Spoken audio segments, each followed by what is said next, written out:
বন্ধুরা, আজকে একটা লাইফে আসলাম আমি ভিডিও বানাবো বলে। আমার শখের নারীকে 13 বছর ধরে আমি সংসার করছি, 13 বছর ধরে শাসন বারণ করছি। ও আমার কোনো শাসন বারণ শুনেনি। আমি থাকাকালীন ও অন্য কারোর সাথে পরকীয়া করছে। তো আজকে 5 মাস হচ্ছে ওকে আমি ছেড়ে দিয়ে একদমই আলাদা আছি।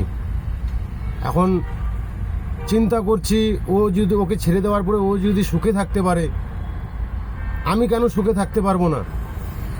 আমিও এখন ভাবতেছি সামনের রোজাতে আমি আরেকটা বিয়ে করব। তো বলছি বন্ধু গাইজ সবাইকে যে যদি আমার এই কথাটা যদি ভালো লাগে থাকে তো বিয়ে করতে পারবো কি পারবো না সেটা আমাকে কমেন্ট বক্সে কমেন্ট করে জানাবে। আর আমার এটাকে যদি বিয়ে করতে পারি তাহলে এটাকে আমার লাইক করে চ্যানেলটাকে আরও আগে বাড়াবার চেষ্টা করবে, যেন আরও 10 জন লোক দেখতে পারে।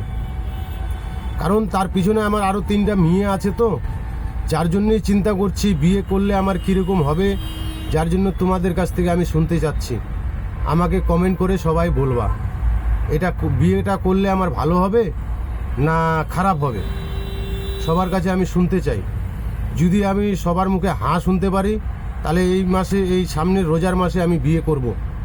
আর যদি সবাই বলো যে না বিয়ে করাটা আমার অপরাধ হবে, তাহলে ভাই আমি আর বিয়ে করব না।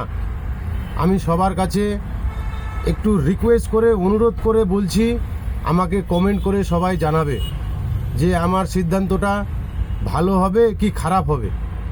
আমি সবার কাছে শুনতে চাই। ধন্যবাদ।